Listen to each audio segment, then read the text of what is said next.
December 2023 સાંજનો સમય છે. ચારેક મિત્રો એક કિટલી પર ભેગા થાય છે.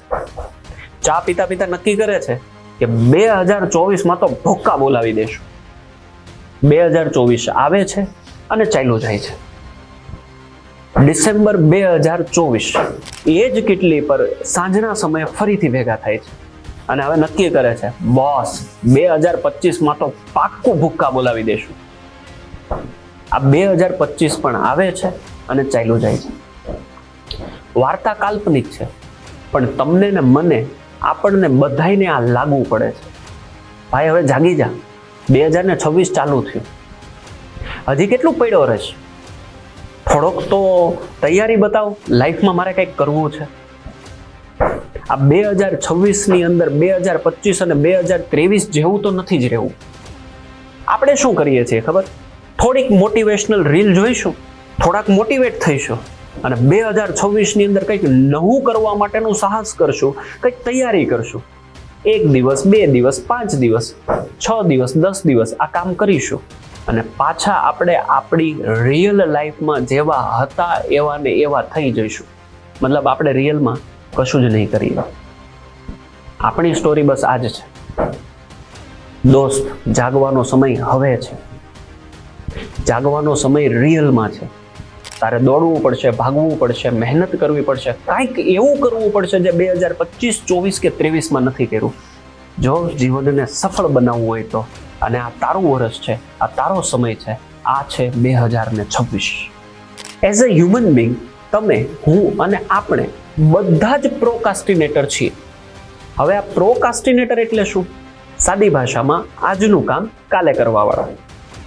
2026માં માઇક્રોસોફ્ટના CEO, જેનું નામ છે સત્ય નાડેલા, એમણે યંગ એન્ટરપ્રિનર્સને આ બુક રિફર કરી છે અને એ બુકનું નામ છે a mindset, a psychology of success, જેની અંદર એમણે વાત કરી છે સક્સેસના નવા ડેફિનેશનની.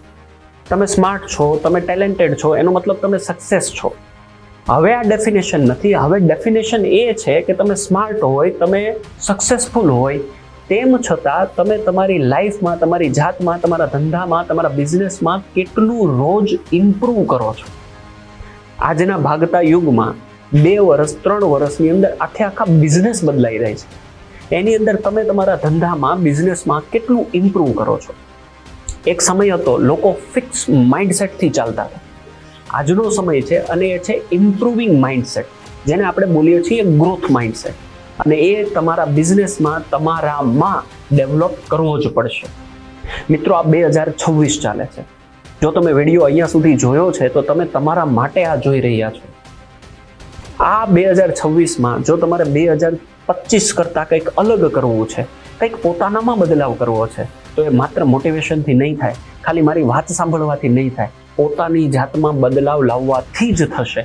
અને આ 10 વાત જે હું અત્યારે શેર કરવાનું છું, જો એ પોતાના જીવનની અંદર આ 2026માં ઇમ્પ્લિમેન્ટ કરી, believe me, you are not the same person as you are right now in 2025. 2026 તમારા માટે છે, તમારા બદલાવ માટે છે, તમારા પરિવર્તન માટે છે, પોતાની જાત માટે છે. આ 10 ટિપ્સ અથવા તો આ 10 વાતોને પોતાની જાતે જો અપનાવી લીધી તો 2026 તમારું છે. Point number 1. આપણા ગુજરાતીમાં બહુ સરળ અને સાદી કહેવત છે, રાત્રે વહેલા જે સૂવે, વહેલા ઉઠે વીર, બળ બુદ્ધિ અને વિદ્યા વધે, સુખમાં રહે શરીર. મિત્રો, ઘણીવાર રોજબરોજ ડે ટુ ડે લાઈફમાં આપણે એક વહેલી સવારે ઉઠીએ તો છીએ, પણ 7:30, 8 વાગે, ઘણા લોકોનું કલ્ચર અલગ છે, 8:30, 9 વાગે, ઓફિસનો ટાઈમ 10 વાગ્યાનો છે. Just break your pattern. તમે જેટલા વાગે જાગો છો એના કરતાં 20 થી 25 મિનિટ વહેલા ઉઠીએ. હું કલાક વહેલા ઉઠવાની વાત નથી કરતો. તમે ખાલી શરૂઆત કરો 20 મિનિટ વહેલા ઉઠવાની. અરે 10 મિનિટ પણ ચાલશે, બટ બ્રેક યોર પેટર્ન. હવે આ 10 મિનિટ વહેલા ઉઠીને શું કરશો? કંઈ નહીં, માત્ર જાગી જાઓ. જાગશો, ઊભા થશો, ઘરમાં ફરશો, કંઈક નવો વિચાર આવશે. પણ સવાલ એ છે, સૌથી પહેલાં તમે 10 મિનિટ, 20 મિનિટ વહેલા જાગો. અને આ વહેલું જાગવાનું એ માત્ર ને માત્ર 1, 2, 5, 10 દિવસ માટે નહીં. પોતાની જાત સાથે કમિટેડ થાવ કે હું 365 દિવસ જાગીશ. આ 10 મિનિટમાં હું પ્રકૃતિ સાથે જોડાઈશ, આ 10 મિનિટમાં હું ભગવાનને યાદ કરીશ, આ 10 મિનિટમાં હું મારા આખા દિવસમાં શું શું કરવાનું છે એનું બેઝિક પ્લાનિંગ કરી લઈશ. આ 10 મિનિટ 15 મિનિટ વહેલા જાગવાથી સૌથી પહેલી તમારી જે આદત છે એને તમે બ્રેક કરો છો. 10 મિનિટ 15 મિનિટ વહેલા ઉઠી જાઓ, એ 4-5 દિવસ માટે નહીં, 365 દિવસ ઉઠવાનું છે. થશે, તમારાથી જ થશે. પ્રયત્ન કરશો તો તમે જીતશો. હવે તમને એમ થાય કે આ 10 મિનિટ ઉઠીને કરીશ શું? પ્રકૃતિ સાથે જોડાઓ. 10 મિનિટ બેડ ઉપર જ બેઠા છો, કાંઈ વાંધો નહીં, ભગવાનનું સ્મરણ કરી લો. ઘરમાં થોડું ચાલી લો, શેરીમાં થોડું ચાલી લો, નીચે ગાર્ડન હોય ગાર્ડનમાં ચાલી લો. 10 મિનિટ પ્રકૃતિને આપો, 10 મિનિટ ખુદને આપો. 10 મિનિટમાં જે મનની અંદર વિચાર આવે છે ને આવવા દો. પણ 10 મિનિટ તમારે વહેલું જાગવાનું છે. 15 મિનિટ જગાય તો બેસ્ટ, 20 મિનિટ વહેલું જગાય તો શ્રેષ્ઠ. પણ જાગો. નંબર 2, સાહેબ વાંચો છો ખરા? પુસ્તકો વાંચો છો? રીલ જોવાની વાત નથી થતી. અત્યારે તમે ફોન જોઈ રહ્યા છો, મને સાંભળી રહ્યા છો, પણ આ રીલની દુનિયામાંથી, મોબાઈલની ટોક્સિક લાઈફમાંથી થોડોક સમય કાઢીએ. 10 મિનિટથી 15 મિનિટ વાંચન કરીએ. બની શકે કે મેં તમને જે સવારમાં વહેલું ઉઠવાનું કીધું, પુસ્તક તમે બાજુમાં જ રાખો, ઉઠીને સીધું વાંચી શકો. મન શાંત થશે. તમને ખબર છે લોકો માટે આજે સૌથી મોટી વસ્તુ પૈસા કરતાં વધારે શું છે? Peace of mind. અને એ પુસ્તકો સિવાય બીજું કોઈ નહીં આપી શકે. પુસ્તક તમને તમારી સાથે કનેક્ટ કરાવશે. માટે આ આદત પાડો. આનાથી પણ મોટી વાત બીજી કહું, આ નાનકડો અમથો બદલાવ શું કરશે? તમને જ્યારે કોઈ વ્યક્તિ વાંચતું જોશે ઘરમાંથી, તો એ પણ વાંચવા માટે પ્રેરાશે. પછી ભલે ને તમારા બાળકો કેમ ના હોય, તમે વાંચશો, એ પણ વાંચશે. માટે બીજો પોઈન્ટ, વાંચવાની આદત પાડો. પોઈન્ટ નંબર 3, શરીરનું સુખ તો મનનું સુખ, અને આપણું સુખ તો આખા પરિવારનું સુખ. અને એટલા માટે શરીરને સ્વસ્થ રાખવું જરૂરી છે. બની શકે તો 20 મિનિટથી 30 મિનિટ ફિઝિકલ એક્સરસાઇઝ કરો. 30 મિનિટ ન થઈ શકે તો એટલીસ્ટ 20 મિનિટ ને 20 મિનિટ ન થઈ શકે તો 15 મિનિટ ને 15 મિનિટ ન થાય તો ભાઈ 10 મિનિટ થોડુંક ચાલી લો, થોડીક એક્સરસાઇઝ કરી લો, ઉઠક બેઠક કરી લો. નાના હતા, સ્કૂલમાં હતા, ઉઠક બેઠક કરાવતા મજા આવતી. જો મોટા થઈ ગયા, ઉઠક બેઠક આવું ભૂલી ગયા, હા કે ના? તો એક્સરસાઇઝ એ જીવનનું એક અભિન્ન અંગ છે. કરો. કેમ કે આજની ભાગદોડ ભરી જિંદગીમાં આપણે એટલા વ્યસ્ત થઈ ગયા છીએ. એક ઓફિસ હોય, ઓફિસ પર ટેબલ હોય અને કોમ્પ્યુટર હોય, આપણે એના ઉપર કામ કરીએ છીએ. હાલવા ચાલવાનું, દોડવાનું તો બહુ ઓછું થઈ ગયું. અને જે લોકો એક્સરસાઇઝ કરે છે, જે એવા બિઝનેસમાં છે કે જેને દોડવું પડે છે, ભાગવું પડે છે, એના માટે તો બેસ્ટ છે. શરીરને આપોઆપ એક્સરસાઇઝ થઈ જાય છે, તમારું બોડી રૂટીનમાં આવશે, શરીર હેલ્ધી રહેશે. અને એટલા માટે 30 મિનિટ તો એવી કાઢવાની છે કે જેમાં તમે ફિઝિકલ એક્સરસાઇઝ કરી શકો. દોડો, નાચો, કૂદો. બાળકો સાથે ગમત કરી શકાય, રમી શકાય. બાળકો સાથે રમવાનો પ્રયત્ન કરો. શું કામ ખબર? આ મોબાઈલ યુગમાં એવા ભાગદોડમાં ઘૂસી ગયા છીએ કે આપણે બાળકો ફોન લઈને બેઠા છે. તો એની સાથે થોડો ભેગા થાવ, મળો, સાંજનો સમય એની સાથે કાઢો. ફિઝિકલ એક્સરસાઇઝ તમારી થઈ જશે, તમારા બાળકની થઈ જશે. પોઈન્ટ નંબર 4, આપણે ત્યાં ગુજરાતીમાં કહેવત છે, જેવો સંગ તેવો રંગ. 2025 ચાલ્યું ગયું. આ 2025ની અંદર આખા વર્ષ દરમિયાન તમને ઘણા લોકો એવા મળ્યા હોય કે જે આપણી લાઈફ માટે ટોક્સિક હોય. Just remove it. કોઈક એવા અનુભવો થયા હોય કે જે આપણને ક્યારેય ભૂલી ન શકાય. ક્યારેક બિઝનેસમાં લોસ થયો હોય, અથવા તો કોઈક એવા અનુભવ હોય જેમાંથી શીખવા મળ્યું હોય. અમુક અનુભવો ખરાબ હોય, કે પછી કોઈ વ્યક્તિ હોય, કોઈ અનુભવ હોય, કે કોઈ એવી જૂની યાદો હોય, તો એને 2025માં છોડી દેવાની. એને હોલ્ડ નહીં કરી રાખતા, મૂકો. એવા વ્યક્તિઓને મિત્ર બનાવો, એવા વ્યક્તિઓનો સંગ કરો કે જે તમને લાઈફમાં આગળ લઈ જાય, જેની કંપની તમારી લાઈફને ગ્રોથ કરાવે. આવા વ્યક્તિ તમારી આજુબાજુમાં જ હશે. આવા વ્યક્તિ એ પપ્પા કેમ ન હોય, ભાઈ કેમ ન હોય, મિત્ર કેમ ન હોય, સગા સંબંધી કેમ ન હોય, રાઈટ? જેવો સંગ એવો રંગ. તો 5 એવા વ્યક્તિ ગોતીએ, ઇવન 2 એવા વ્યક્તિ ગોતીએ જેનો આપણે સારો સંગ કરી શકીએ, જે આપણી લાઈફને અપલિફ્ટ કરી શકે, અને આપણે પણ એવા બનીએ. 5મો અને મહત્વનો મુદ્દો છે, એ છે ફાઇનાન્શિયલ મેનેજમેન્ટ. મિત્રો, 2023 ચાલ્યું ગયું, 24 ચાલ્યું ગયું, 25 ચાલ્યું ગયું. લાઈફ ઘણી રોલર કોસ્ટર રહી. શું કામ? પૈસાની બાબતે આપણે મેનેજમેન્ટ કરતા જ નથી. તો ફાઇનાન્સને મેનેજ કરવું બહુ જરૂરી છે. 2026માં મારે ક્યાં વેકેશન કરવું છે, વેકેશન માટે ક્યાં જવાનું છે, બિઝનેસની અંદર કેટલું નવું રોકાણ કરવાનું છે, એસઆઈપી કેટલી કરવાની છે, સોનામાં રોકાણ કરવું છે, ચાંદીમાં રોકાણ કરવું છે, નવી જગ્યા લેવી છે, ફ્લેટ લેવું છે, whatever you want to design right now. અને એ પ્રમાણે તમારા ફાઇનાન્સને મેનેજ કરો. શું કામ? જો પ્રોપર ફાઇનાન્સ મેનેજ બુક ઉપર હશે, તમારી પાસે ચાર્ટના સ્વરૂપમાં હશે, તો એ અટવાશે નહીં, ઉલટાનું નિખરશે, ઉલટાનું ડેવલપ થશે. તો આ વર્ષ તમારું ફાઇનાન્શિયલ મેનેજમેન્ટ બહુ પ્રોપર કરો. 6થો પોઈન્ટ છે ડિજિટલ ડિટોક્સ. સાંભળજો, અઘરું છે પણ ઇમ્પોસિબલ નથી.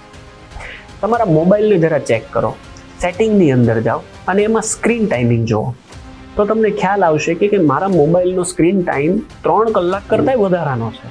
It's a red signal. જો તમારા મોબાઈલનો સ્ક્રીન ટાઈમ 3 કલાક કરતાં વધારાનો છે, એનો મતલબ તમે સોશિયલ મીડિયામાં કે મોબાઈલમાં ખૂબ વધારે સમય કાઢો છો. જો તેમાંથી તમે બિઝનેસ નથી કરતા તો. અને એટલા માટે આ ડિજિટલ ડિટોક્સ એ હાલના સમયનું સૌથી મોટો ચાવી કે ઉપયોગ છે આપણી લાઈફને ઇમ્પ્રૂવ કરવા માટે. આ સ્ક્રીન ટાઈમને ઘટાડો અને એનો ઉપયોગ જે બચે છે સમય એ તમારા પરિવાર અને બાળકોને આપો. શું કામ ખબર છે? બાળપણ એકવાર આવે, તમે જીવી લીધું, તમારા બાળકો જીવી રહ્યા છે. ઇવન એ પણ એટલો ફોન ઓછો જોશે. તમે એની સાથે રમો, તમે એની સાથે મંદિરે જાઓ, તમે એની સાથે થોડુંક ચાલો, થોડીક મોજ મસ્તી કરો. રાઈટ? સ્ક્રીન ટાઈમને 2026માં ઘટાડીએ, એ પણ એક નવું પહેલ છે. જેવી રીતે મેં 6થા નંબરમાં કીધું કે ડિજિટલી ડિટોક્સ થવાની જરૂર છે, સ્ક્રીન ટાઈમ ઘટાડવાની જરૂર છે, એવી જ રીતે આ 7મો મુદ્દો પણ બહુ મહત્વનો છે અને એ છે start your networking. Build your networking in 2026. શું કામ? કારણ કે આપણી ગુજરાતીમાં કહેવત છે, જે ફરે એ ચરે અને સંઘ શક્તિ કલયુગે. આજનો સમય સંઘનો છે. આપણા ગુજરાતીમાં હજી એક કહેવત છે, ખબર કઈ? ઓળખાણે મોટી ખાણ છે. માટે તમારો બિઝનેસ જેટલો મોટો એટલું તમારું નેટવર્કિંગ મોટું થતું જશે. અને ઉલટી રીતે પણ બોલી શકાય કે તમારું નેટવર્કિંગ જેટલું મોટું એટલું જ તમારો બિઝનેસ એક્સપાન્ડ થશે. તો નેટવર્કિંગ 2026માં વધારવું બહુ જરૂરી છે. જોઈ લો તમે તમારા બિઝનેસમાં તમારું નેટવર્કિંગ 2025માં કેટલું છે, and start making a small goal. કે 2026માં હું આટલું નેટવર્કિંગ તો કરીશ, હું આટલા લોકોને મળીશ, આટલા નવા લોકો સાથે હું મારા બિઝનેસને એસ્ટાબ્લિશ કરીશ અને એના ઉપરથી જ તમારા બિઝનેસનો ગ્રોથ થશે. સો બિલ્ડ યોર નેટવર્કિંગ. 8મો પોઈન્ટ એના કરતાં પણ ઇમ્પોર્ટન્ટ છે. આપણા જીવનની અંદર જેટલું જ મહત્વ સમયનું છે, એટલું જ મહત્વ તમારું અને તમારી હેલ્થનું છે. જનરલી ભાગદોડ ભરી જીવનની અંદર આપણે આપણા હેલ્થ ઉપર ફોકસ નથી કરતા. હેલ્થ એઝ અ ગોલ 2026માં તમે લો. એવી રીતે મેં શરૂઆતમાં વાત કરી, start exercise, start physical exercise. એવી જ રીતે હેલ્થ એઝ અ ગોલ તમે લઈ શકો. તમે જીમ શરૂ કરી શકો, તમે એક્સરસાઇઝ શરૂ કરી શકો, તમે ખાવા ઉપર ધ્યાન રાખી શકો, તમે બહારનું ખાવાનું ઓછું કરી શકો.